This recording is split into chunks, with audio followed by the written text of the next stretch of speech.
Isang hamak na tagagupit ng buhok ka lang noon, Helena. At hanggang ngayon, tagasilbi ka pa rin sa amin. Ang malamig na boses ni Doña Aurora ay parang matalim na kutsil o nahumati sa 30 taong katahimikan ni Helena habang hawak niya ang mamahaling belo ng ikakasal. Ang lalaking pakakasalan ng mayabang na dalagang nasa harap niya ay walang iba kundi si Enrique, ag-iisang lalaking minahal niya na akala niya ay nagtaksil sa kanya dahil sa karalitaan. Nakatitig si Helena sa makintab na wedding invitation na nakasipit sa gilid ng lumang salamin ng kanyang maliit na parlor. Sa larawan, nakangitik si Enrique. May ilang hibla na ng puting buhok sa kanyang mga peluka, ngunit ang pamilyar na mga mata at ang kurba ng kanyang mga labi ay hindi nagbago. Siya pa rin ang Enrique na nangako sa kanya sa ilalim ng ulantat 50 taon na ang nakalilipas. Ngunit ngayon, katabi nito sa larawan ang isang napakagandang dalaga na si Beatrice. Isang mayamang tagapagmana na may suot na mamahaling belo na kasalukuyang hinahawakan ni Helena. Nanginig ang mga daliri ni Helena habang inaayos ang dulo ng belo.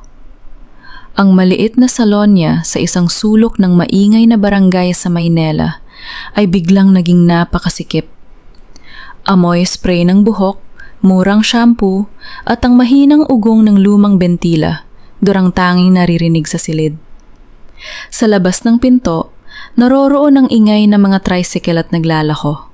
Ngunit sa loob, parang huminto ang mundo. Dito nagtatrabaho si Helena araw-araw para tustusan ang pag-aaral ng kanyang anak na si Maya. Si Maya, ang kanyang nag-iisang kayamanan, ay kamakailan lamang nakakuha ng scholarship sa sikat na Elizalde University. Hindi alam ni Helena na ang universidad na yon ay pagmamay-ari pala ng pamilya ng lalaking matagal na niyang ibinaon sa limot. At ngayon, ang ina ng lalaking yon ay nakatayo sa harap niya, puno ng panghahamak. Humarap si Doña Aurora kay Helena. Kahit matanda na, suot pa rin nito ang marangyang kasuotan at mabigat na ginto sa leeg. Ang amoy ng mamahaling pabango nito ay tila sumasakal sa amoy ng chemical sa salon. Huwag mong isipin na, dahil nagkita kayo ng anak ko ay may magbabago, Helena. Bulong ng matanda. Sapat lamang para marinig niya habang ang ibang mga katulong sa salon ay nakatingin ng may takot. Inutusan ko ang aking mga tauhan na hanapin ang pinakamahusay na tagagupit sa lugar na ito para sa kasal ni Beatrice. At laking gulat ko nang makita ko ang pangalan mo. Tadhana? Hindi. Isang paalala ito na kahit kailan, hindi ka magiging kapantay ng pamilya namin. Tumingin si Helena ng diretsyo sa mga mata ni Doña Aurora. Gusto niyang sumigaw. Gusto niyang itapon ang suklay na hawak niya. Ngunit, bago pa man siya makapagsalita, napatuloy ang matanda. Mas mabagsik ang tono. Nabalitaan kong ang anak mong si Maya ay nag-aaral sa universidad ko sa ilalim ng isang scholarship. Isang pirma ko lang, Helena, at nawawalan ng kinabukasan ng anak mo. Kaya kung ako sa'yo, gagawin mo ang trabaho mo. Ayusin mo ang buhok ng manugang ko at manahimik ka. Yan lang ang halaga mo. Kumuha si Doña Aurora ng isang makapal na bundle ng pera mula sa kanyang mamahaling bag. Sa halip na iabot ito, binitawan niya ito sa sahig. Ang mga bagong papel na 5 piso ay nagkalat sa maruming semento ng salon, sa tabi ng mga gupit na buhok na hindi pa nawawalis. Yan ang paunang bayad para sa serbisyo mo. Pulutin mo, Helena. Pulutin mo para sa kinabukasan ng anak mo. Utang ng matanda na may kasamang mapang-uyam na ngiti. Naramdaman ni Helena ang init ng dugo na umakyat sa kanyang mukha. Ang kanyang assistant na si Aling Nena ay napasinghap sa gilid. Ang hiya ay parang malaking bato na dumagan sa kanyang dibdib. Ngunit naalala niya si Maya. Naalala niya ang mga gabi na nag-aaral si Maya sa ilalim ng liwanag ng kandila. Ang mga pangarap nito na makatapos at maayahon sila sa hirap. Nilunok ni Helena ang kanyang natitirang pride. Lumuhod siya sa maruming sahig. Isa-isang pinulot ng kanyang nanginginig na mga kamay ang mga papel na pera. Ngunit nang tumayo siya at iabot ang pera sa kanyang bulsa, ang kanyang mga mata ay hindi kakikitaan ng pagkatalo. May apoy na sumiklab sa kanyang mga mata. Isang pangako ng isang ina na hindi papayag na tapakan ang kanyang dignidad habang buhay. Gagawin ko ang trabaho ko, Doña Aurora. Hindi para sa pera ninyo, kundi para sa anak ko. At gagawin ko ito ng buong husay. Pormal na sagot ni Helena, pinapanatili ang kanyang boses na matatag. Bumukas ang pinto ng salon. Pumasok si Beatriz, ang magandang fiancé ni Henrique. Mukhang naiinip ito at pabalang na umupo sa swivel chair sa harap ng salamin. Tita Aurora, bakit ba tayo narito sa maliit na salon na ito? Sabi mo, ay dito matatagpuan ang pinakamagaling na stylist para sa vintage look na gusto ko. Reklamo ni Beatriz habang pinagmamasdan ang kanyang buhok sa salamin. Huwag kang mag-alala, Ija. Ang babaeng ito ay may mahabang karanasan sa paglilingkod sa atin. Makahulugang sagot ni Doña Aurora habang nakatingin kay Helena sa pamamagitan ng salamin. Bago pa man makapagsimula si Helena sa pagpindot ng buhok ni Beatriz, isang malakas na busina ng sasakyan ang narinig sa labas. Isang makintab na itim na Mercedes-Benz ang pumarada sa tapat ng salon. Ang anino ng isang matangkad na lalaki ay bumaba mula sa driver's seat. Nanigas ang buong katawan ni Helena. Kilala niya ang tindig na yon. Kilala niya ang paraan ng paglakad nito. Nandiyan na si Enrique upang sunduin ka, Beatriz, wika ni Doña Aurora. Dahil sa takot na makita siya nito sa ganitong kalagayan, mabilis na humakbang si Helena patungo sa likod ng lumang rem na gawa sa kupas na tela na naghahati sa wash area ng salon. Habang nakakubli sa dilim, narinig niya ang pagbukas ng pinto at ang tunog ng mga sapatos sa sahig. At pagkatapos, narinig niya ang boses, ang pamilyar, malalim, at medyo paos na boses na narinig niya sa kanyang mga panaginip sa loob ng 3 dekada. Beatriz, tita, handa na ba kayo? May appointment pa tayo sa florist, wika ng lalaki. Napatakip si Helena sa kanyang bibig gamit ang nanginginig na mga kamay upang pigilan ang sariling hikbi.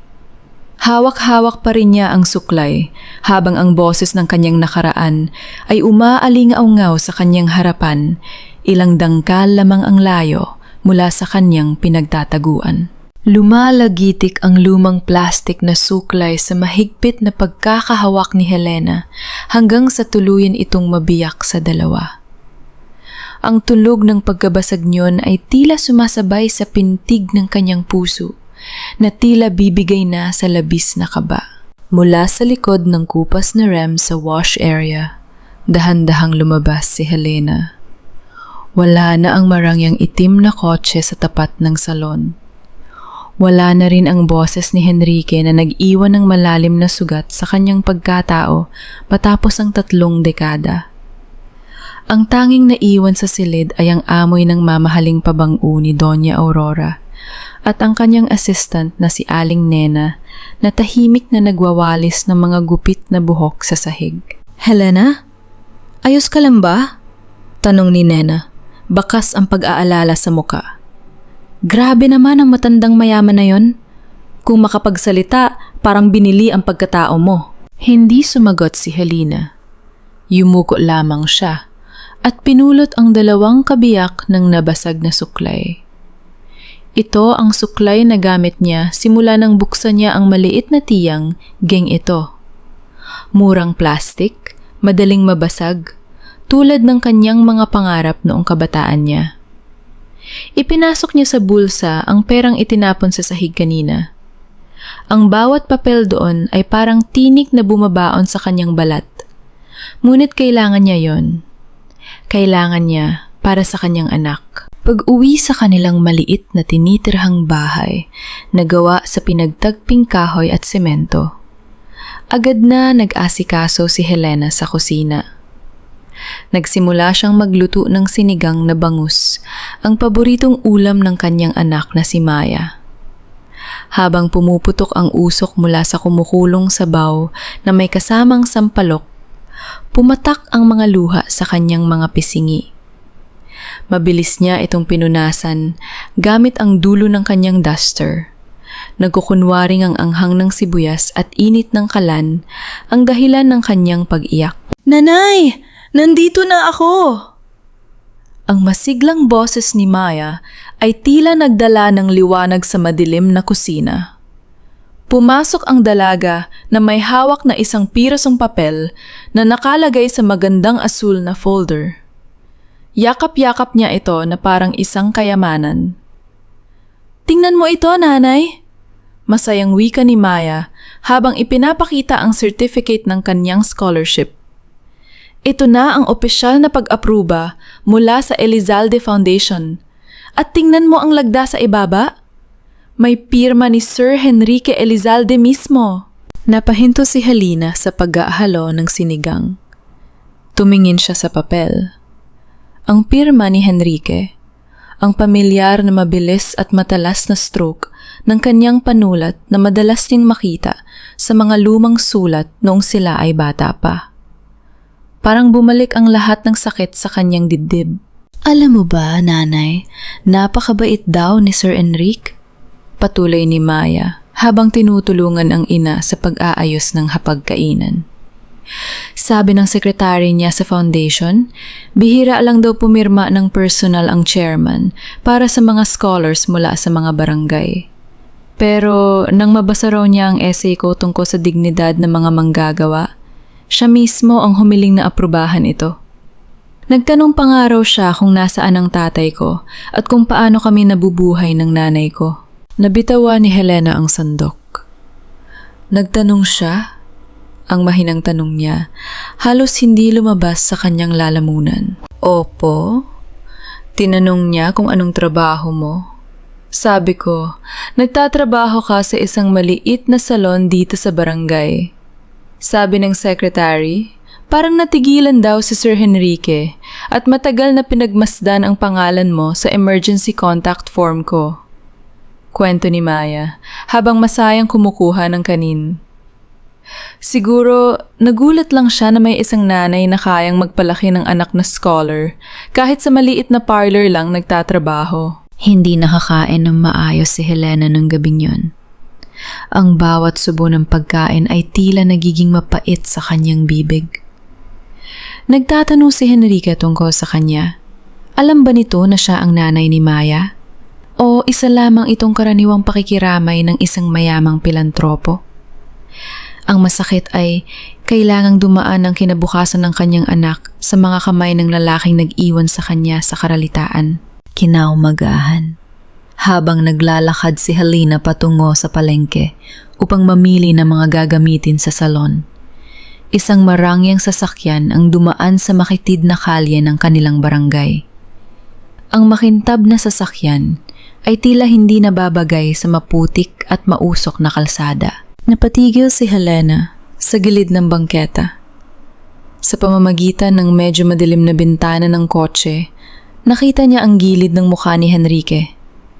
Nakatitig ito sa labas, may hawak na mga papeles, ngunit ang kanyang mga mata ay tila malalim ang iniisip, puno ng kalungkutan. Sa isang saglit, parang lumingon si Henrique sa direksyon ni Helena. Nagtagpo ang kanilang mga paningin sa pamamagitan ng madilim na salamin. Ngunit sa dami ng mga tao sa palengke, sa kanyang simpleng tsinelas at kupas na damit, hindi siya nakilala ng lalaki. Nagpatuloy ang kotse sa pag-andar. Iniwan si Helena sa gitna ng usok ng mga sasakyan. Pagbalik niya sa salon, habang inaayos ang mga tuwalya, biglang tumunog ang kanyang lumang cellphone sa ibabaw ng lamesa. Isang hindi kilalang numero ang tumatawag. "Helena?" Ang boses sa kabilang linya ay mahina basag, at tila nahihirapang huminga. Si Tia Rosa ito, yung dating kasambahay sa mga Elizalde. Kailangan mong pumunta sa ospital ng San Lazaro. Bago ako mawala, may kailangan akong sabihin sa'yo tungkol sa mga sulat at sa anak mo. Nabitawan ni Helena ang hawak na tuwalya. Ang pangalang Tia Rosa ay tila isang kidlat na gumuhit sa kanyang alaala. Isang bobby pin ang nalaglag mula sa nanginginig na daliri ni Helena habang nakatitig sa pulang pilus na kahon sa ibabaw ng lamesa. Lumika iyon ng mahinang tunog sa makintab na sahig na gawa sa marmol ng silid. Ngunit sa kanyang pandinig, para itong isang pagsabog. May problema ba?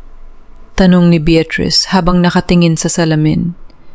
Nakaupo ang dalaga sa gitna ng kanyang marang, yang silid bihisan sa loob ng mansyon ng pamilya Elizalde. Napapaligiran siya ng mga mamahaling damit, sapatos, at mga mamahaling pampaganda na galing pa sa ibang bansa. Wala po, dalaga. Humihingi ako ng paumanhin. Mabilis na sagot ni Helena habang yumuyuko upang pulutin ang ngalaglag na ipit. Pinilit niyang pakalmahin ang kanyang sarili. Ngunit ang kanyang puso ay tila gustong lumundag palabas sa kanyang dibdib. Binuksan ni Beatrice ang pulang pelus na kahon at inilabas mula roon ang isang antik na ipit sa buhok na gawa sa pilak at napapalamutan ng mga totoong ngok tray. Ang disenyo nito ay hugis ng isang maliit na sanga ng bulaklak.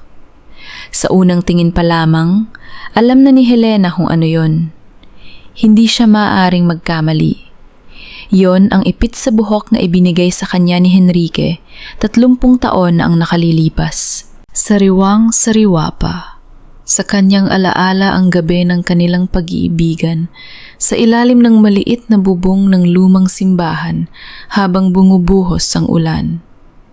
Doon, may kinuha si Henrique mula sa kanyang bulsa.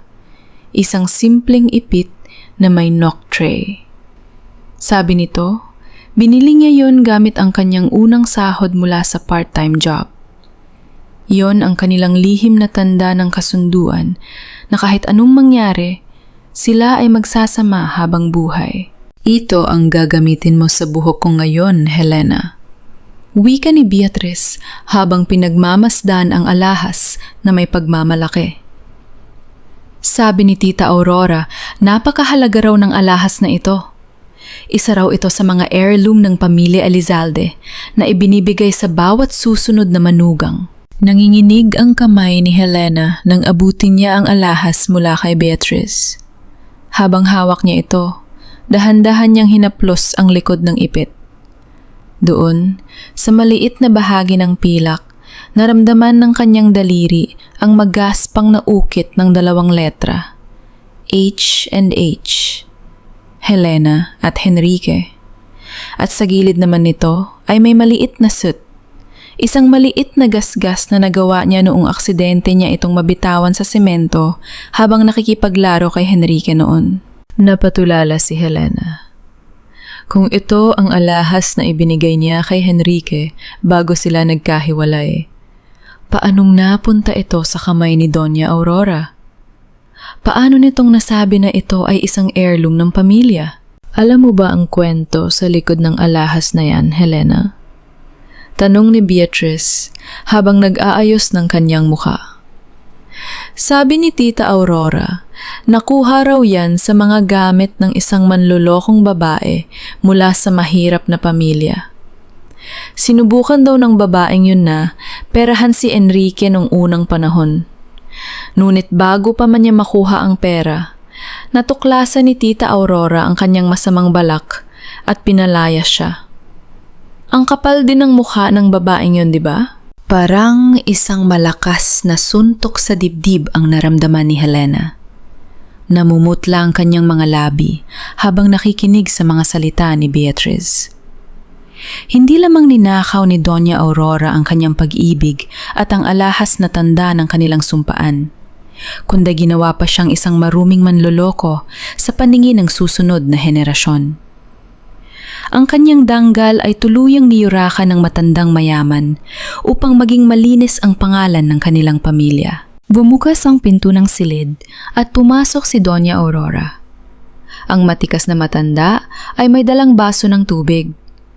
Nang makita niya si Helena na hawak ang ipit sa buhok, sumiklab ang galit sa kanyang mga mata. Ngunit mabilis din itong napalitan ng isang mapang-asar na ngiti. "Ayos ba ang pagkakagawa sa buhok mo, Beatrice?" Tanong ng matanda habang lumalapit sa dalawa. "Opo, tita. Magaling po pala talaga ang nakuha mong stylist," sagot ni Beatrice habang nakangiti. Lumapit si Doña Aurora sa likod ni Helena. Inilagay ang kanyang kamay sa balikat nito at bahagyang pinisil isang tahimik na babala na nagpapadala ng lamig sa buong katawan ni Helena. "Mabuti naman kung ganoon. Ayusin mo ang trabaho mo, Helena. Huwag mong hahayaan na masira ang magandang araw na ito dahil sa anumang pagkakamali." Pinilit ni Helena na huwag manginig ang kanyang mga kamay habang ikinakabit ang ipit na noctre sa buhok ni Beatrice. Ang bawat paghawak niya sa alahas na iyon ay tila nagpapaalala sa kanya ng kanyang nawalang kabataan, ng kanyang ninakaw na pag-ibig, at ng sakit na dinanas niya bilang isang nag-iisang ina sa loob ng 30 taon. Nang matapos ang trabaho, mabilis na iniligpit ni Helena ang kanyang mga gamit. Hindi na niya kaya pang manatili sa silid na iyon ng mas matagal. Nagmamadali siyang lumabas ng silid bihisan at tinahak ang mahaba at medyo madilim na koridor ng mansyon ng mga Elizalde. Habang naglalakad siya ng mabilis patungo sa labasan, bigla siyang lumiko sa dulo ng pasilyo at dun ay may nakabangga siyang isang tao. Nalaglag ang ilang kagamitan mula sa kanyang bag sa sahig. Akma niyang pupulutin ang mga ito nang marinig niya ang isang pamilyar na tinig sa kanyang itaas. "Pasensya na," wika ng lalaki habang yumuyuko rin upang tulungan siyang pulutin ang mga gamit.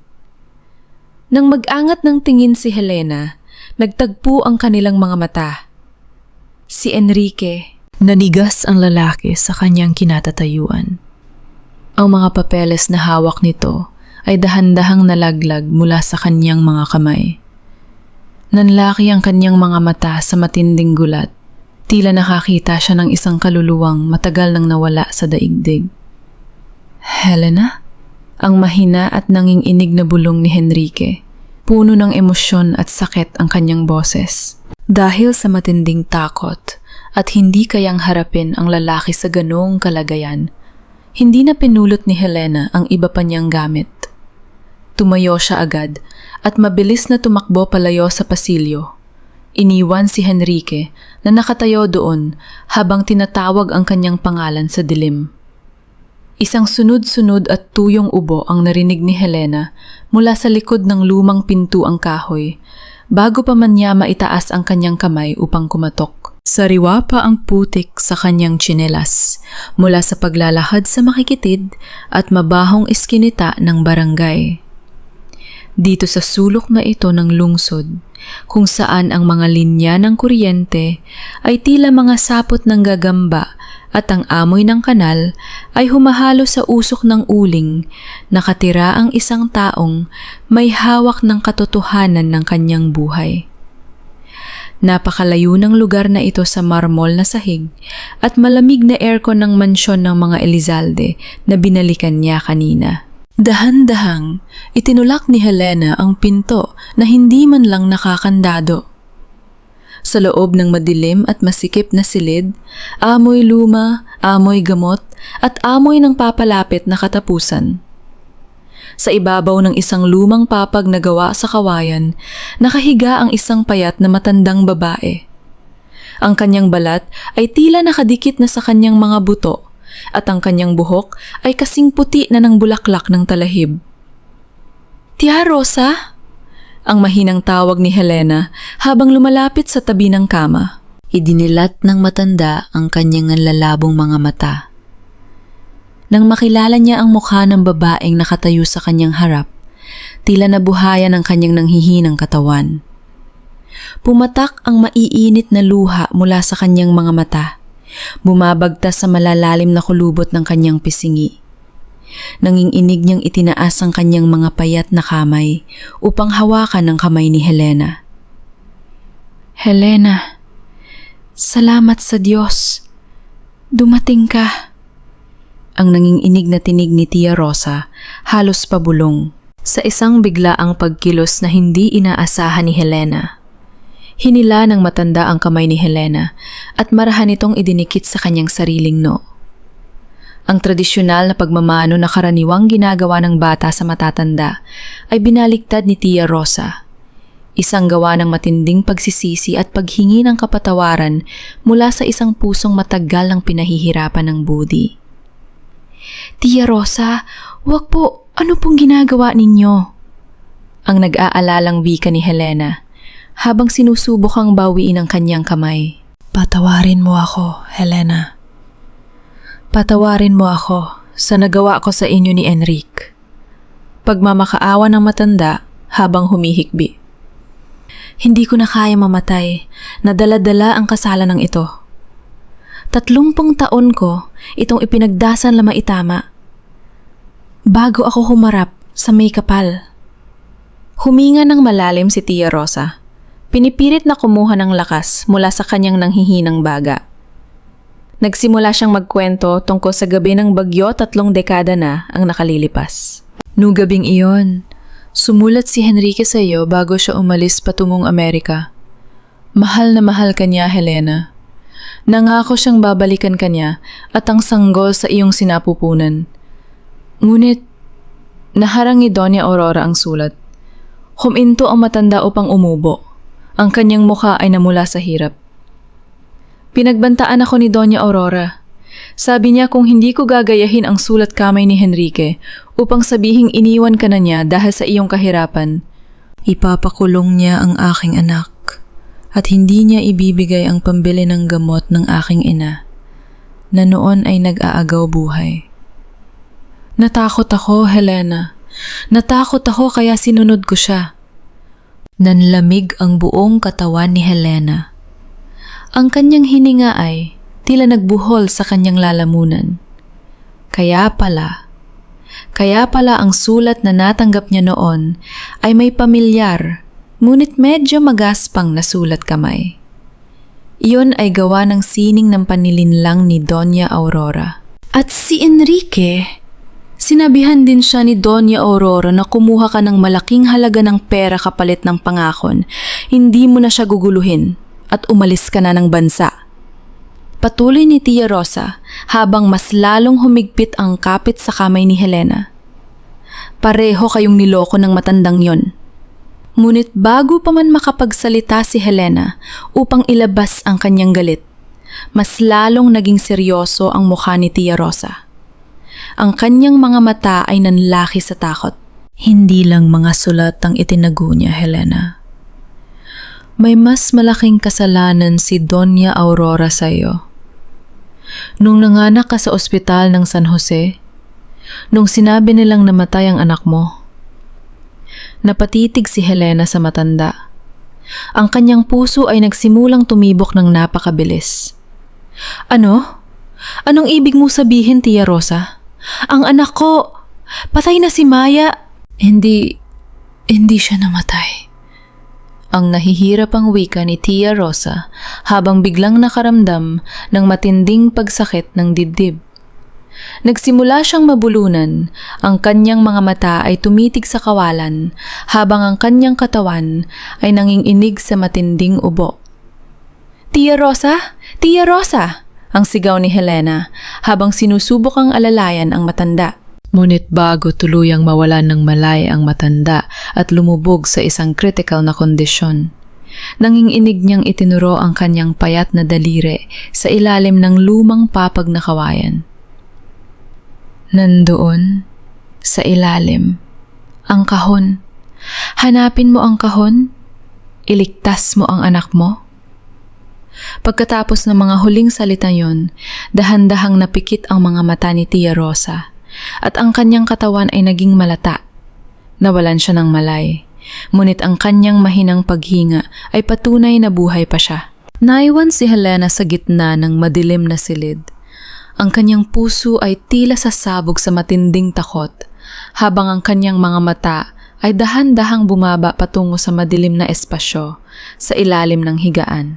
Lumalagitik at tuluyang nabali ang kalawanging kandado ng lumang kahong-kahoy sa ilalim ng nanginginig na mga daliri ni Helena. Ang tunog ng nabasag na bakal ay tila pinalaki ng katahimikan ng silid, kung saan ang tanging maririnig na lamang ay ang mahinang paghinga ng walang malay na si Tia Rosa. Sa pamamagitan ng maliit na liwanag na nagmumula sa siwang ng bubong, dahan-dahang binuksan ni Helena ang takip ng kahon. Sinalubong siya ng amoy ng lumang papel at alikabok na matagal nang natago sa dilim. Sa loob niyon, nakabalot sa isang kupas na plastik upang hindi mabasa, ay ang isang makapal na salansa ng mga sulat at ilang pirasong dokumento. Kinuha ni Helena ang unang sulat sa ibabaw. Ang papel ay dilaw na sa kalumaan, ngunit ang mga panulat doon ay buhay na buhay. Ang matigas, matikas at pamilyar na stroke ng tinta, ang tunay na sulat kamay ni Henrique. Aking Helena, ang panimula ng sulat. Habang binabasa ni Helena ang bawat salita, ang mga luha na matagal niyang pinipigilan ay nagsimulang pumatak sa papel. Sumusulat ako sa iyo bago ako tuluyang isakay ni Mama sa eroplano patungong Amerika. Helena, pilitin mo mang isipin na iniwan kita. Huwag mong paniniwalaan ang anumang sasabihin nila sa iyo. Mahal na mahal kita, Helena. Alam ko ang tungkol sa sanggol sa iyong sinapupunan. Siya ang aking lakas. Mangako ka sa akin, hihintayin mo ako.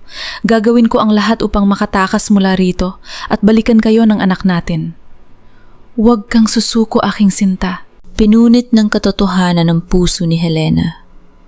30 taon siyang nabuhay sa paniniwalang siya ay itinapon at kinalimutan ng lalaking binigyan niya ng kanyang buong pagkatao.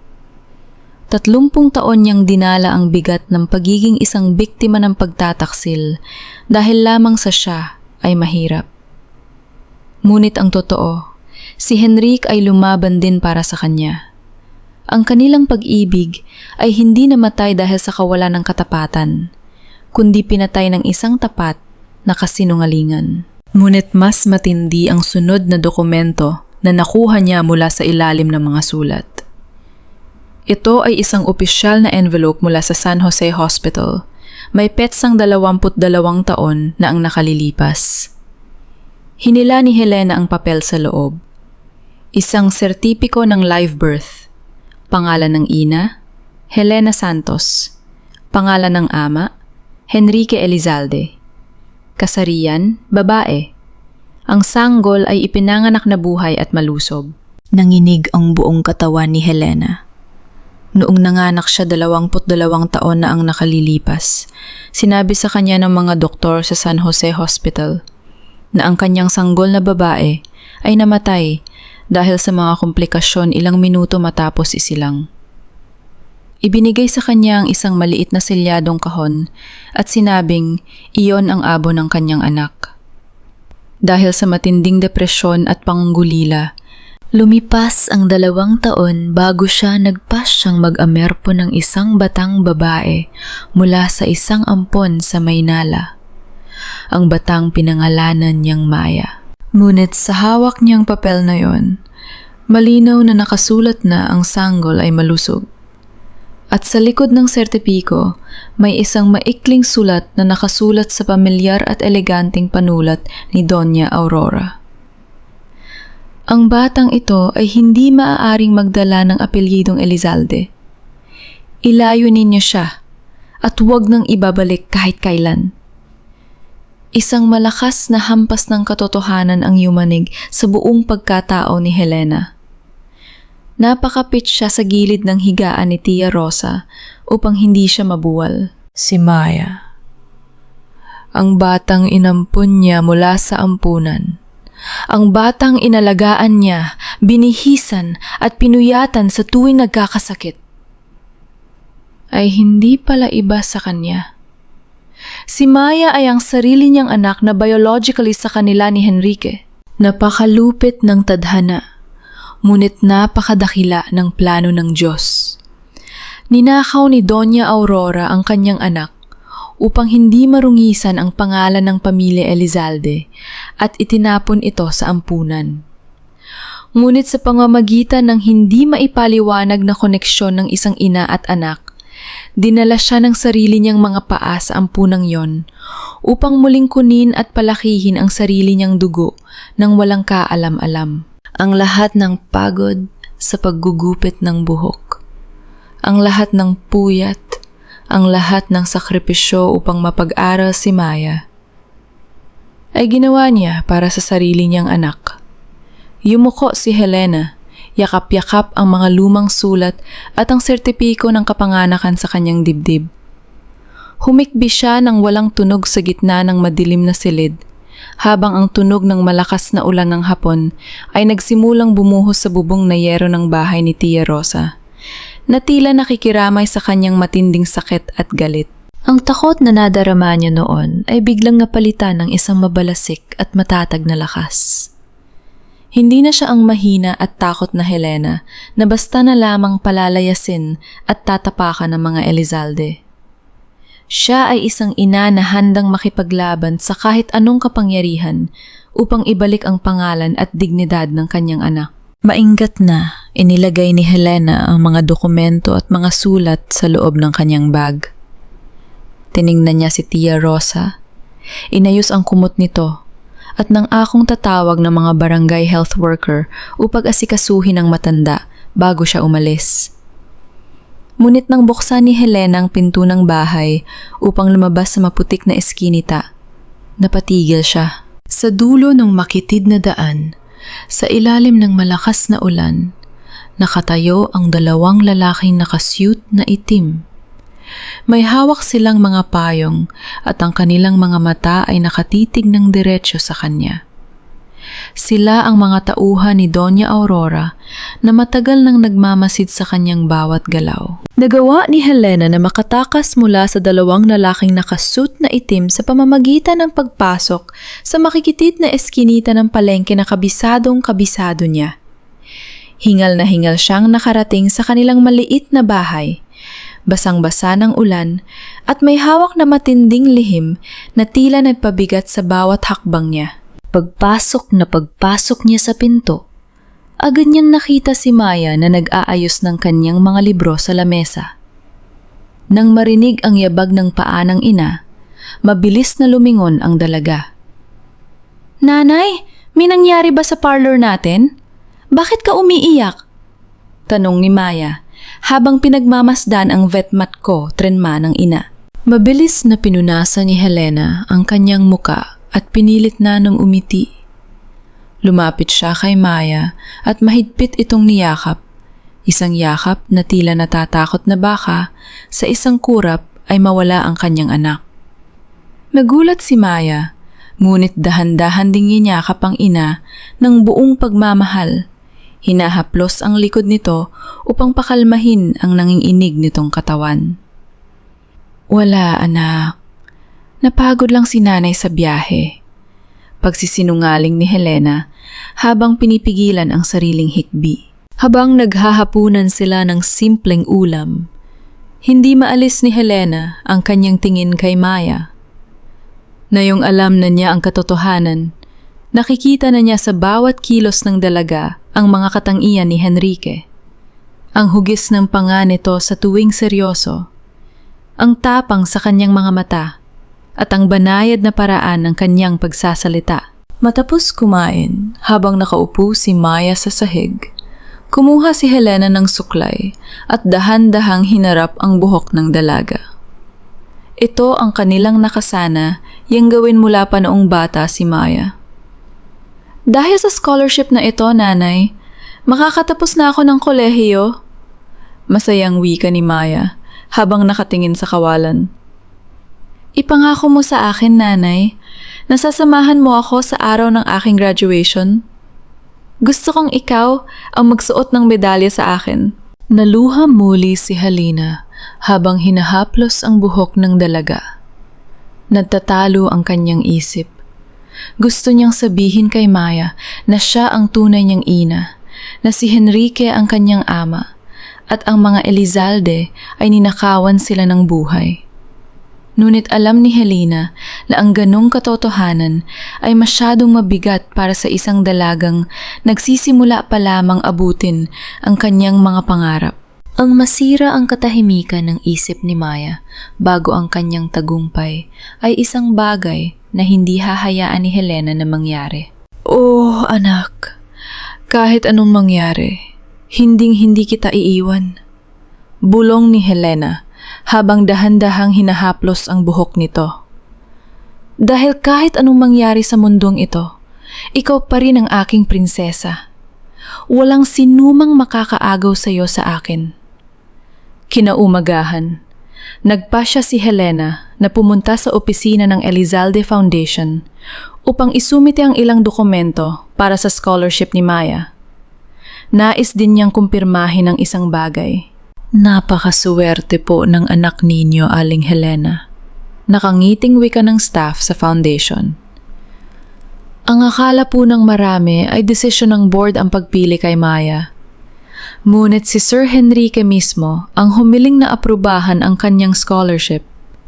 Sabi niya, may kakaibang talino at tapang ang bata sa kanyang essay. At gusto niyang matiyak na magiging ligtas ang pag-aaral ng anak ninyo. Napatulala si Helena. Si Henrique, ginawa niya ito dahil sa tapat na paghanga sa kakayahan ni Maya, nang walang kamalay-malay na ang tinutulungan niya ay ang sarili niyang dugo. Inabot ng staff ang isang sulat na may gintong tatak. Nais ko rin pong ibigay ang opisyal na imbitasyon na ito. May gaganaping seremonya ng parangal para sa mga scholars sa susunod na linggo sa Elizalde Hall. Kailangan po ninyong dumalo bilang magulang ni Maya. Tiningnan ni Helena ang petsa ng parangal. Ito ay 3 araw lamang bago ang nakatagdang kasal ni na Henrique at Beatrice. Ang mundo ng kanyang nakaraan, ang kinabukasan ng kanyang anak, at ang kasal ng lalaking minahal niya ay unti-unti nang nagtatagpo sa isang punto. Ngunit nang makabalik si Helena sa kanyang salon, sinalubong siya ng isang magulong eksena. May kumpol ng mga tao sa tapat ng kanyang parlor. Ang barangay chairman at 2 tauhan mula sa munisipyo ay kasalukuyang nagdidikit ng isang malaking paskil na may nakasulat na "Closed" sa pintuan ng kanyang shop. Ang kanyang assistant na si Aling Nena ay umiiyak habang nakikipagtalo sa mga opisyal. Bawal na po kayong mag-operate dito, Aling Helena. Malamig na wika ng opisyal mula sa munisipyo nang makita siya. May utos po mula sa itaas na ipasara ang parlor na ito dahil sa paglabag sa zoning ordinance ng distrito. Nanghina ang mga tuhod ni Helena, ngunit mabilis ding sumiklab ang galit sa kanyang dibdib. Alam niya kung saan galing ang utos na ito. Ito ang unang tugon ni Doña Aurora. Isugtuso at malupit na hakbang upang bawiin ang kanyang kabuhayan, gutumin sila, at pilitin silang umalis ng lungsod. Ang kapangyarihan ng salapi ay muling ginagamit upang sakalin ng isang mahirap na ina. Tumingin si Helena sa paskil at pagkatapos ay sa umiiyak na si Maya, nakakarating lamang mula sa universidad. Ang kanyang kamao ay mahigpit na nagbuhol. Nagsimula na ang laban at hindi siya papayag na matalo muli. Ang sirena ng sasakyan ng barangay ay umalingaw-ngaw sa makipot na kalye ng buong distrito. Tila isang babala na nagpabilis sa tibok ng puso ni Helena mula pa sa madaling araw. Nako, nabalitaan mo ba?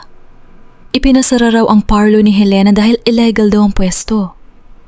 Bulong ng isang kapitbahay na nagwawali sa tapat ng kanilang bahay. Baka naman may ginagawang kalokohan doon, kaya biglang ipinasara ng munisipyo? Sagot naman ng isa pa habang nakatitig ng may panghuhusga kay Helena na kasalukuyan naglalakad kasabay si Maya. Naramdaman ni Helena ang mabigat na pandesal ng hiya na gumagapang sa kanyang balat habang naririnig ang mga bulungan ng kanyang mga kapitbahay. Ito ang tinatawag na public hiya, agunti-unting pagpatay sa pangalan ng isang marangal na tao sa pamamagitan ng dumi ng tsismis. Mahigpit niyang hinawakan ang kamay ni Maya. Umiiyak ang dalaga. Hindi maintindihan kung bakit ang kanilang tanging kabuhayan ay bigla na lamang kinuha sa kanila. Ngunit hindi pa dun nagtatapos ang kalupitan ng umagang yun. Biglang tumunog ang cellphone ni Maya. Isang email mula sa universidad ang pumasok. "Nanay," ang nanginginig na tinig ni Maya habang ipinapakita ang screen ng telephone. "Sinuspinde po ang scholarship ko. Sabi rito, may hindi raw tugma sa mga dokumento ng pamilya natin na isinumite ko. Bakit nila ginagawa ito? Wala naman akong ginawang mala." Niyakap ni Helena ang kanyang anak upang patahimikin ito. Ngunit sa loob ng kanyang dibdib, alam niya kung kanino nagmumula ang hanging sumisira sa kanilang buhay. Si Doña Aurora ay unti-unti na silang binubura sa Maynala. Dahil hindi kayang manatili na lamang at maghintay ng kanilang pagbagsak, nagpasya si Helena na harapin ang dragon sa mismong pugad nito. Nilagpasan niya ang mahigpit na seguridad at nagtagumpay na makapasok sa pribadong opisina ni Doña Aurora sa tuktok ng Elizalde Tower. Nakatitig si Doña Aurora sa kanya mula sa kanyang malaking upuang gawa sa mamahaling balat. Walang emosyon ang kanyang mukha. Tanging ang lamig ng kapangyarihan. Ipinadulas ng matanda ang isang makapal na envelope sa ibabaw ng lamesang mahogany, kasabay ng 2 piraso ng papel. "Isang one-way ticket patungong Davao para sa inyong 2 ng anak mo. At 5 milyong piso para makapagsimula kayo ng bagong buhay doon." Wika ni Doña Aurora na may mapanganib na ngiti. "Umalis kayo bukas na bukas din. Kung hindi, titiyakin ko na hindi lang masususpinde ang scholarship ng anak mo. Hinding-hindi siya makakatapak sa kahit anong universidad sa bansang ito. Sisirain ko ang pangalan niya bilang isang anak ng magnanakaw at titiyakin kong mamamatay kayo sa gutom dito sa Maynila." "Piliin mo, Helena, ang iyong pride o ang kinabukasan ng anak mo?" Naramdaman ni Helena ang pinakamatinding sipayo. Ang kanyang pagkatao bilang isang ina, ang mga taon ng kanyang pagbabalat kayod, at ang kinabukasan ng kanyang sariling anak ay kinukuha at ginagawang kalakal ng matandang ito. Lumalabas si Helena mula sa marangyang gusali, habang biglang bumuhos ang malakas na ulan ng Maynala. Tumayo siya sa ilalim ng malamig na ulan, hawak ang envelope ng pera at ang mga tiket sa eroplano. Umiiyak siya, ngunit ang kanyang mga luha ay sumama na sa agos ng ulan sa kanyang mukha. Naglakad siya patungo sa isang kalawanging basurahan sa kanto ng kalye. Walang pag-aalinlangan niyang pinunit ang mga tiket sa eroplano at itinapon ang mga ito sa loob. Pagkatapos, ibinagsak niya ang makapal na envelope ng pera sa basang kalsada at gamit ang kanyang lumang tsinelas, tinapakan niya ito sa gitna ng maruming agos ng tubig baha.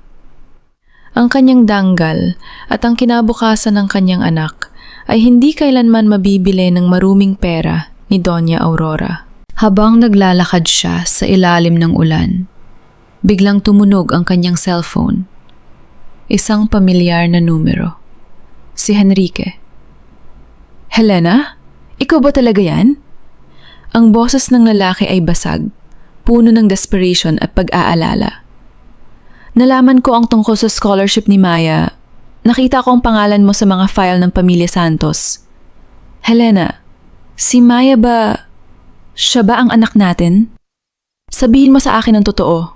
Napakagatlabi si Helena upang pigilan ang sariling hikbi. Naalala niya ang 30 taon ng pagdurusa at panlilinlang na ginawa sa kanila. Kung sasabihin niya ang katotohanan ngayon kay Henrique, gagawa ng paraan si Doña Aurora upang sirain sila bago pa man sila makalaban. Kailangan niyang mag-ingat para sa kaligtasan ni Maya. Maling tao po ang tinatawagan niya, Sir Henrique. Malamig na sagot ni Helena at agad na pinatay ang telepono. Gamit ang telepono ng kanyang assistant na si Nena, mabilis na nag-dial si Helena ng isang numero o matagal na niyang isinaulo mula sa business card na nakita niya sa silid bihisan noon. Sumagot ang boses sa kabilang linya. Hello? Sino ito? Boses ni Beatrice. Ang boses ni Helena ay naging matatag, matalas at walang takot. Miss Beatrice, si Helena ito. May regalo ako para sa kasal mo. Isang katotohanan na dapat mang malaman bago ka humarap sa altar. Isang mainit na tasa ng tsaa ang nabuwag at natapon sa ibabaw ng kahoy na mesa nang mapasinghap si Beatrice sa matinding gulat. Ang mainit na likido ay dumaloy patungo sa gilid ng mesa, ngunit hindi yun pinansin ng dalaga. Ang kanyang mga mata ay nanlaki habang nakatitig sa lumang sertipiko ng live birth na nakalatag sa kanyang harap. Anong ibig sabihin nito, Helena? Tanong ni Beatrice, namumutla ang mukha habang tinititigan ang pulang tatak ng San Jose Hospital. Isang kilalang ospital kung saan ang pamilya ni Beatrice ang nagmamay-ari ng karamihan sa mga co-fund. Sa loob ng isang tahimik at tago na cafe sa labas ng lungsod, nakaupo si Helena sa tapat ng dalagang nakatakdang ikasal sa lalaking minahal niya. Walang galit sa mga mata ni Helena, tanging ang matatag na pagnanais na ipaglaban ang katotohanan. Iyan ang patunay, Miss Beatrice, ang mahinang wika ni Helena. Ngunit bawat salita ay may mabigat na timbang. Ang anak kong si Maya, ang scholar na pinatanggalan ng scholarship ng pamilya Elizalde, ay hindi ko inampun lamang. Siya ang sarili kong anak na ipinanganak ko 22 taon na ang nakalilipas sa ospital ng pamilya ninyo. At si Enrique, ang kanyang tunay na ama. Inilabas pa ni Helena ang 2 pang bagay mula sa kanyang bag. Ang lumang sulat ni Enrique na may tunay na sulat kamay nito. At ang kwento sa likod ng ipit sa buhok na may noctri na may ukit na H&H. Binasa ni Beatrice ang sulat. Habang binabasa niya ang mga salita ng pag-ibig ni Enrique para kay Helena, 30 taon na ang nakalilipas, unti-unting nabuo ang buong larawan sa kanyang isipan. Ang ipit sa buhok na sinabi sa kanya ni Doña Aurora na isang heirloom ng pamilya ay isa palang pagnanakaw ng isang matandang sakim sa kapangyarihan. Sinabi sa akin ni Tita Aurora na ang ipit na yon ay pangkasaysayang alahas ng mga Elizalde. Ang pabulong na wika ni Beatrice, ang kanyang boses ay nanginginig sa matinding galit at hiya. Nagsinungaling siya sa akin. Ginawa niya akong tanga. Naalala ni Beatrice kung paano siya itinuturing ni Doña Aurora sa mga nakaraang buwan. Isang perpektong papet na gagamitin upang pag-isahin ang kayamanan ng 2 malalaking pamilya. Nare-realize ni Beatrice na ang kasal na ito ay hindi tungkol sa pag-ibig, kundi tungkol sa pagpapatatag ng isang imperyo na itinayo sa ibabaw ng mga kasinungalingan at luhang dumanak sa nakaraan. Alam mo ba, Helena? Wika ni Beatrice habang pinupunasan ng itinapon at saa gamit ang tissue. Inimbita ni Tita Aurora ang buong media, mga senador at malalaking negosyante para sa kasal na ito sa San Sebastian Cathedral sa susunod na araw. Gusto niyang ipagmalaki sa buong bansa ang tagumpay ng kanyang pamilya. Tumingin si Helena ng diretsyo sa mga mata ng dalaga.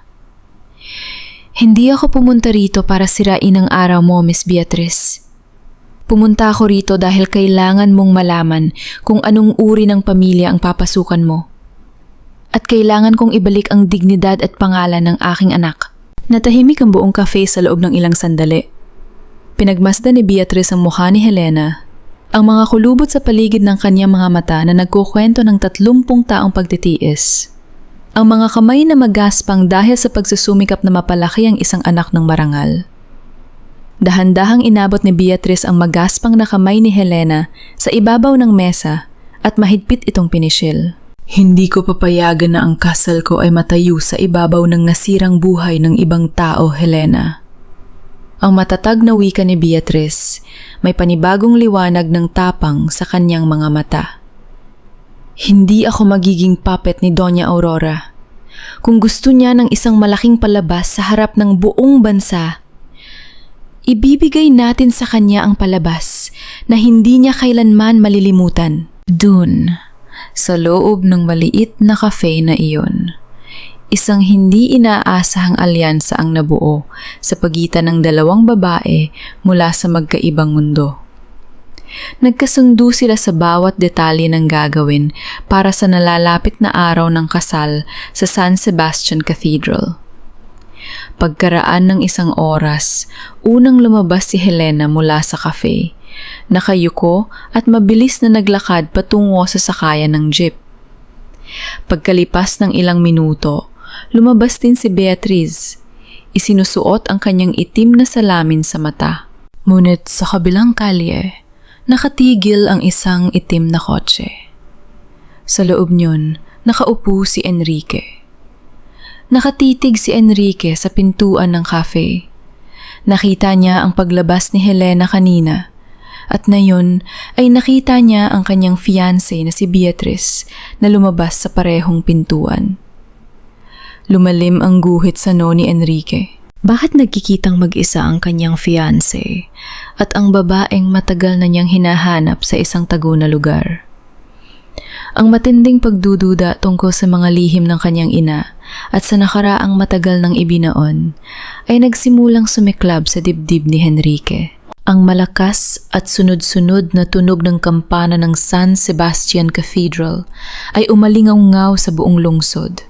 Nagbabadya ng simula ng kasal na inaabangan ng marami, habang mabilis na tumitibok ang puso ni Helena sa likod ng pinto ng silid-bihisa ng ikakasal. Sa loob ng silid, natapos na ni Helena ang huling bahagi ng pag-aayos sa buhok ni Beatrice. Dahan-dahan niyang inilagay ang pilak na ipit na may ngoktray, ang alahas na nagdadala ng ukit na H&H sa buhok ng dalaga. Tumingin si Beatrice sa salamin, nagtagpo ang kanilang mga paningin. Walang kaba sa mga mata ng dalagang ikakasal, taming ang isang matatag na pasya. Marahan silang tumanggo sa isa't isa bilang huling hudyat.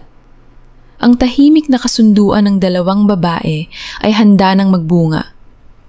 "Salamat, Helena," bulong ni Beatrice habang isinusuot ang kanyang belo. "Para sa katotohanan." "Para sa kinabukasan ng aking anak," sagot naman ni Helena habang umatras ng bahagya. Bumukas ang malalaking pintuan ng katedral. Ang tugtog ng kasal ay nagsimulang umalingaw-naw, puno ng karangyaan at sining ng musika. Sa loob ng dambana, napapaligiran ng libu-libong puting rosas, nakaupo sa unang hanay si Doña Aurora. Mayabang na nakangiti ang matanda habang tumatango sa mga senador, negosyante at mga kilalang tao sa alta sosyedad na dumalo. Sa harap ng altar, nakatayo si Enrique sa kanyang marangyang kasuotan. Ngunit ang kanyang mukha ay walang kagalakan. Siya ay tila isang lalaking naglalakad patungo sa sarili niyang hatol. Dahan-dahang naglakad si Beatrice patungo sa altar. Nang marating niya ang tapat ni Enrique, humarap sila sa paring magkakasal. Nagsimula ang seremonya. Ang boses ng pari ay umalingaw-ngaw sa buong katedral, tinatanong ang mga sagradong linya ng sumpaan. "Beatrice, tinatanggap mo ba si Enrique bilang iyong asawa? Sa hirap at ginhawa? Sa sakit at kalusugan? Hanggang sa kamatayan?" Natahimik ang buong katedral habang naghihintay ng sagot ng dalaga. Ngunit lumipas ang ilang segundo, nanatiling tahimik si Beatrice. Ang katahimikan ay naging napakabigat na tila naririnig na ang bawat paghinga ng mga tao. Dahan-dahang lumingon si Beatrice, hindi kay Enrique, kundi kay Doña Aurora na nakaupo sa harap. Itinaas ni Beatrice ang kanyang kamay, hinawakan ang kanyang belo, at sa isang biglaang pagkilos na ikinagulat ng lahat, hinila niya ang pilak na ipit na may noctray mula sa kanyang buhok at malakas na itinapon ito sa sahig na bato. Ang matining na tunog ng pilak at noctray na tumama sa malamig na sahig na bato ay bumasag sa katahimikan ng buong katedral. Umalingaw-ngaw ang tunog na iyon sa bawat sulok ng San Sebastian, tila isang hudyat ng pagsabog ng isang 3 dekadang kasinungalingan. Bago pa man makakilos ang mga gwardiya o makapagsalita si Doña Aurora, dahan-dahang bumukas ang malalaking pintuan ng katedral mula sa likod. Pumasok si Helena. Suot niya ang isang simpleng disenteng damit, ngunit ang kanyang tindig ay puno ng danggal at tapang na hindi matutungbasan ng anumang ginto. Hawak niya sa kanyang dibdib ang isang makapal na brown folder na naglalaman ng mga dokumento ng San Jose Hospital at ang mga lumang sulat ni Henrique. Naglakad siya ng diretsyo sa gitna ng pasilyo, patungo sa buksang ng katedral kung saan nakalagay ang mikropono. Walang sinumang gwardiya ang nakapigil sa kanya dahil sa matinding gulat ng guong simbahan. Ang kasal na ito ay binuo sa ibabaw ng kasinungalingan at pagnanakaw ng buhay ng iba. Ang boses ni Helena ay umalingaw-ngaw sa buong katedral sa pamamagitan ng mga sound system ng simbahan. "Helena?" Bulong ni Henrique. Ang kanyang mukha ay namutla habang nakatitig sa babaeng matagal na niyang hinahanap. Humarap si Helena kay Doña Aurora na kasalukuyang nakatayo na at nanginginig sa galit. 30 taon na ang nakalilipas, Doña Aurora. Ginawa ninyo ako ng pekeng sulat upang sirain ang pag-ibig namin ni Henrique at palayasin ako sa karalitaan. Sigaw ni Helena. Bawat salita ay may dalang matinding kapangyarihan ng katotohanan. Ngunit ang pinakamatinding krimen ninyo ay naganap 22 taon na ang nakalilipas sa San Jose Hospital. Ninakaw ninyo ang aking bagong silang na anak na babae. Idineklara ninyong patay siya.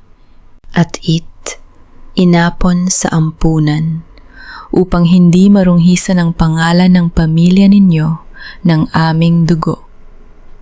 Kinuha ni Beatrice ang folder mula sa kamay ni Helena at agad na inabot ito kay Henrique. "Basahin mo ito, Henrique. Basahin mo ang ginawa ng sarili mong ina." Nanginginig ang mga kamay ni Henrique habang binubuksan ang folder. Doon, nakita niya ang sertipiko ng live birth na nagpapatunay na ang anak nila ni Helena Santos ay ipinanganak na buhay at malusog. Kasabay ng sulat kamay ng kanyang sariling ina sa likod nito na naguutos na ilayo ang bata. "At ang anak na iyon?" Patuloy ni Helena habang itinuturo ang pintuan ng simbahan. "Ang anak na iyon ay walang iba, kundi si Maya, ang scholar na pinagtangkaan ninyong sirain ang kinabukasan at palayasin sa Maynila, dahil lamang sa natatakot kayong malaman ang katotohanan." Sa sandaling yon, pumasok si Maya sa pintuan ng katedral, gulat at naghahanap sa kanyang ina. Nang makita ni Henrique ang dalaga, napaluhod siya sa altar ng simbahan. Ang mga papel sa kanyang kamay ay nalaglag. Tumingin siya kay Maya at pagkatapos ay kay Helena, habang ang mga luha ng matinding pagsisisi ay pumatak sa kanyang mga pisingi. "Maya, ang anak ko, ang sarili kong anak." Ang pabulong na iyak ni Henrique. Ang kanyang buong mundo ay gumuho sa isang saglit. "Palayasin ninyo ang basurang yan. Nagsisinungaling siya. Huwag kayong manitiwala sa kanya." Sigaw ni Doña Aurora. Ang kanyang boses ay nanginginig sa matinding takot habang nakikita ang mga flash ng kamera ng media na sunod-sunod na kumukuha ng larawan sa kanyang muka. Ang matinding kahihiyan sa harap ng publiko, ang kanyang kinatatakutang publikhiya, ay tuluyan ng dumating upang sirain ang kanyang natitirang danzo. "Huwag ninyo siyang hahawakan. Sigaw ni Enrique habang tumatayo upang harangan ang mga gwardiya na papalapit kay Helena. Totoo ito! Totoo ang lahat ng ito, Mama! Ninakawan mo ako ng buhay! Ninakawan mo ako ng anak! Ang bulungan ng daan-daang bisita ay naging parang isang malakas na bagyo sa loob ng katedral. Ang kahihiyan ay naging napakabigat para kay Doña Aurora. Bigla niyang naramdaman ang matinding pagsakit ng kanyang dibdib. Ang kanyang mukha ay namula.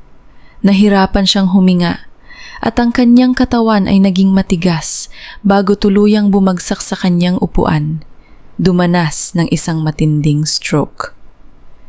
Nagsimula ang kaguluhan sa loob ng simbahan. Ang mga tao ay nagtakbuhan upang tumawag ng ambulansya. Sa gitna ng kaguluhan, dahan-dahang lumapit si Enrique kay Helena.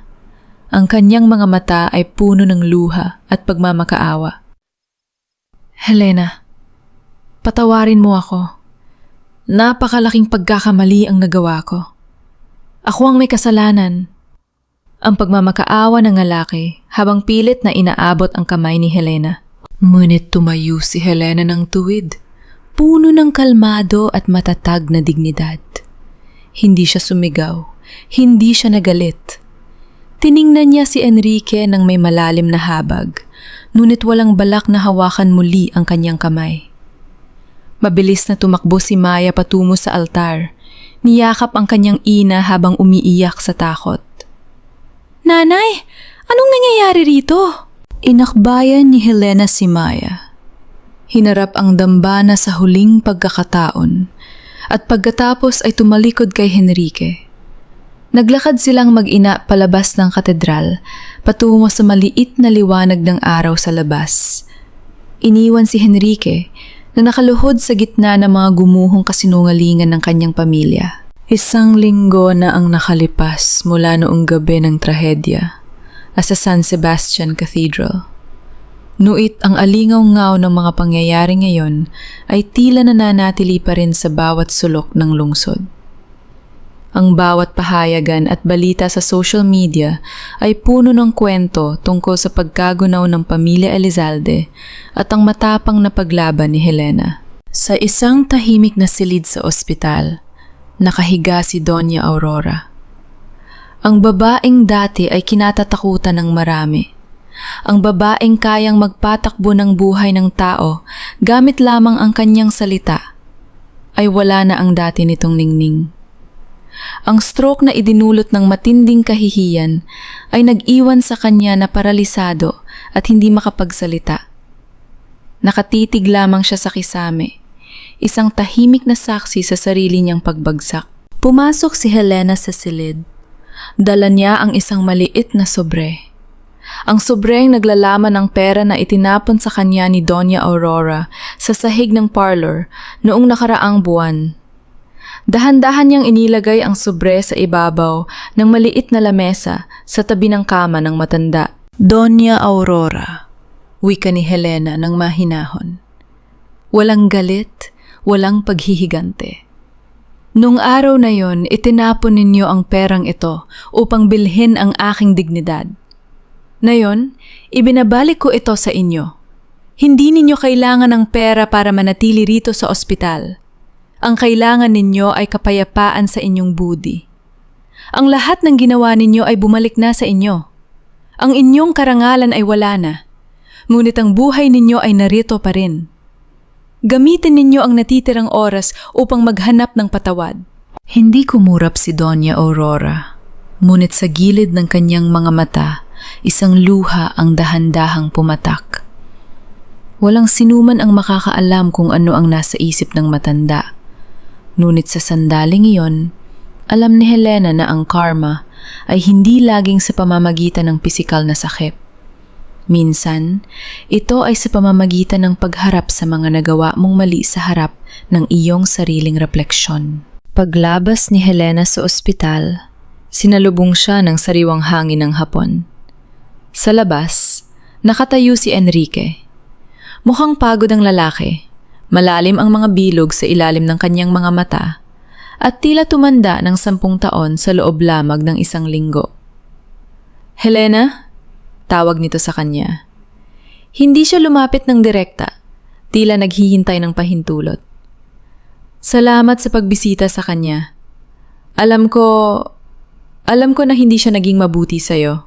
"Tapos na yon, Henrique." Sagot ni Helena habang tumitingin sa malayo. "Helena, alam ko na hindi sapat ang 1 linggo o kahit 1 taon para mabura ang lahat ng sakit na dinulot namin sa'yo at kay Maya." Wika ni Henrique habang unti-unting lumalapit. "Pero gusto kong ayusin ang lahat. Gusto kong kilalanin si Maya bilang aking anak. At gusto kong subukan natin ulit. Alam kong mahal mo pa rin ako. Nararamdaman ko yon." Huminto si Helena. Tumingin siya kay Henrique, ang lalaking minahal niya ng buong-buo noong siya ay bata pa. Ngunit ang lalaking nasa harap niya ngayon ay hindi na ang lalaking naghihintay sa kanya sa ilalim ng ulan 30 taon na ang nakalilipas. Siya ay isang tao na nabuo ng mga desisyon at pagkukulang. "Henrique?" Wika ni Helena ng may katatagan habang dahan-dahang tinatanggal ang lumang singsing na pilak na nakasuot pa rin sa kanyang daliri sa loob ng 3 dekada. "Ang pagmamahal ko sa iyo ay nanatiling sariwa sa loob ng maraming taon dahil sa mga pangakong hindi natupad. Ngunit ang pag-ibig ay hindi lamang tungkol sa nararamdaman. Ito ay tungkol sa respeto sa sarili at sa pagbuo ng sariling landas." Inilagay ni Helena ang singsing sa palad ni Henrique. "Huwag mo akong hilingin na bumalik sa nakaraan dahil lamang sa mahal mo ako ngayon. Hindi ako babalik sa iyo bilang isang premyo o bilang isang babaeng maghihintay mula. Kung gusto mong maging bahagi ng buhay ni Maya, tanggap kita bilang ama niya. Pero ang tayo ay tapos na. Ang Helena na minahal mo ay naglaho na. At ang Helena na narito ngayon ay natutong mabuhay ng mag-isa ng may danggal. Yan ang pinakamahalagang regal nung natutunan ko sa buhay na ito." Napayo ko si Enrique. Tila tinatanggap ang bigat ng desisyon ni Helena. Walang pagsisisi sa mukha ni Helena. Tanging isang malalim na kapayapaan na matagal na niyang hindi naramdaman. Pagkalipas ng ilang araw, muling binuksan ang parlor ni Helena. Hindi na ito ang maliit at masikip na tindahan. Gamit ang suportang legal ni Henrique na nag-ayos ng lahat ng dokumento upang maibalik ang kanyang karapatan, ang parlor ay mas malaki na, mas maliwanag, at puno ng mga taong nagtitiwala sa kanyang husay. Habang nag-aayos si Helena ng kanyang mga gamit sa harap ng salamin, nakita niya ang kanyang refleksyon. Hindi na siya ang babaeng laging nakayuko at natatakot sa opinyon ng iba. Ang kanyang buhok ay maayos, ang kanyang mga mata ay nagniningning, at ang kanyang ngiti ay totoo. Hindi siya nagbalik sa nakaraan. Hindi siya naghanap ng bago. Sa halip, natagpuan niya ang sarili niya.